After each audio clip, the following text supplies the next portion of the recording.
Misteri Sumur Upas, situs Majapahit yang punya banyak lorong rahasia.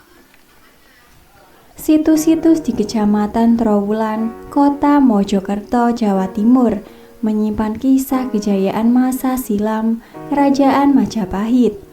Salah satu situs yang penuh dengan kisah misteri adalah sebuah sumur tua yang dikenal dengan nama Sumur Upas.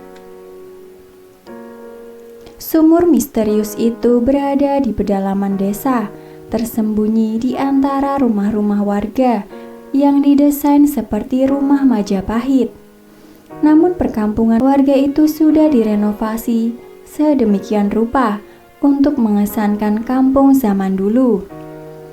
Di perkampungan itulah ada sebuah bangunan baru menyerupai gedung olahraga.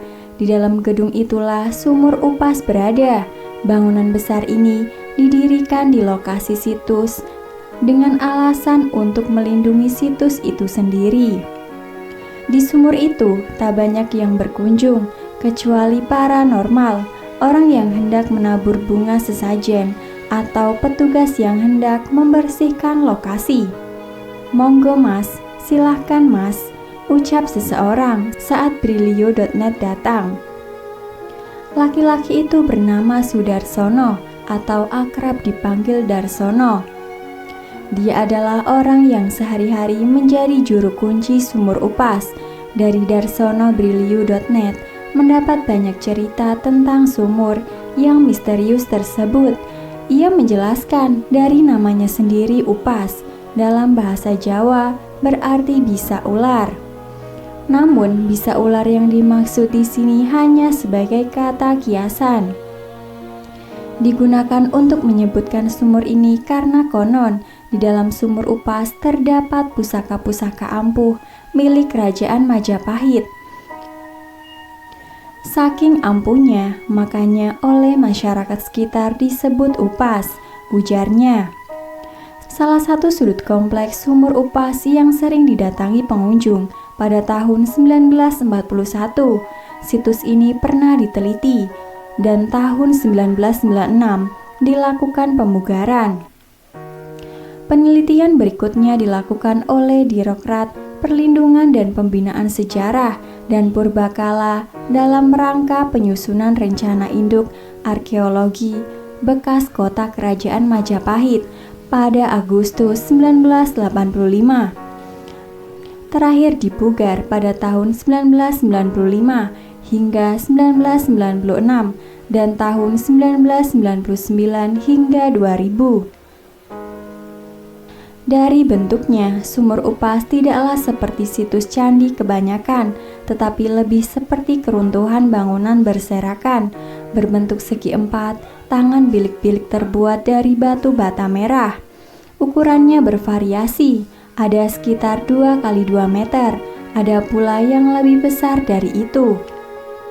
Jika diperlihatkan, persis seperti bekas bangunan luas dengan banyak ruangan. Di beberapa tempat juga terdapat batu yang makin mengenaskan bahwa di sini memang pernah ada suatu peradaban kuno. Sementara letak dari sumurnya sendiri berada persis di tengah-tengah peruntuhan. Ukuran diameternya 80 cm, sementara kedalamannya belum diketahui hingga sekarang. Ada cerita, pernah ada warga yang mencoba masuk ke dalam sumur. Namun ia tewas di dalam sumur setelah menghirup bau beracun. Kesan angker memang selalu tampak dari sumur tersebut. Di atas lubang sumur diberi cangkuk dan dilapisi dengan karpet berwarna merah terang. Di atas karpet itu sering dijumpai kembang dan sesajen lainnya. Kompleks situs yang tertata dari tumpukan bata merah kuno. Tak jauh dari lokasi lubang sumur, ada sebuah bangunan yang tersusun dari batu merah dengan bentuk menyerupai pendopo. Ukurannya cukup besar dengan panjang 12,5 meter, lebar 8,5 meter, dan tinggi 1,6 meter. Pada bagian baratnya terdapat bekas tanda masuk selebar 2 meter. Bangunan inilah yang disebut dengan Candi Kedaton. Di atas Candi Kedaton ini terdapat makam Islam yang menurut cerita rakyat adalah makam Dewi Murni, Dewi Pandansari, Wahito, dan Puyengan. Sedang sebagian ahli sejarah menyebut itu sebagai makam Srenggenge Matahari.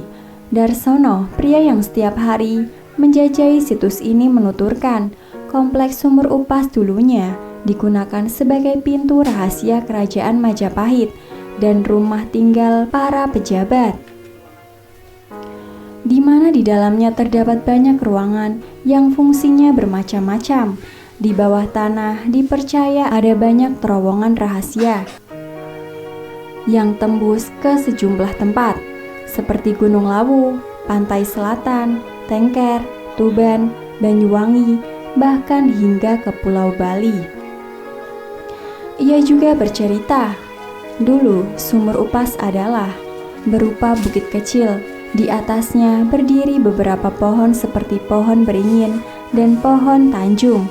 Namun ketika tahun 1998, sesaat sebelum Soeharto lengser, pohon yang berada di atas Sumur Upas ini mendadak roboh. Tak hanya itu, beberapa pohon beringin yang berada di daerah Trowulan juga mengalami hal yang aneh. Pohon beringin di dekat kolam Segaran tetap berdiri kokoh, tetapi mendadak mati.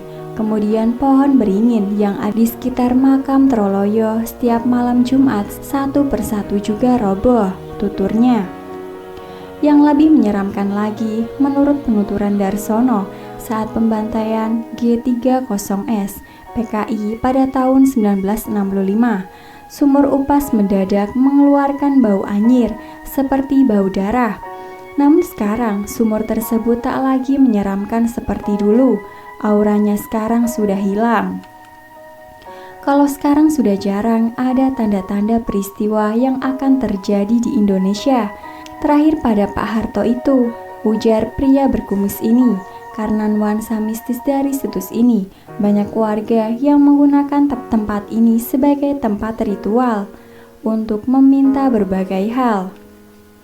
Bahkan menurut Darsono, ketika musim pemilihan tiba, seperti pilkades, pilkada, atau pemilihan caleg, situs ini menjadi ramai dikunjungi. Dari dulu, memang sudah menjadi tempat ramai bagi orang kampung. Jadi, setiap orang kampung punya hajatan, masih sering kirim tumpengan, sambungnya.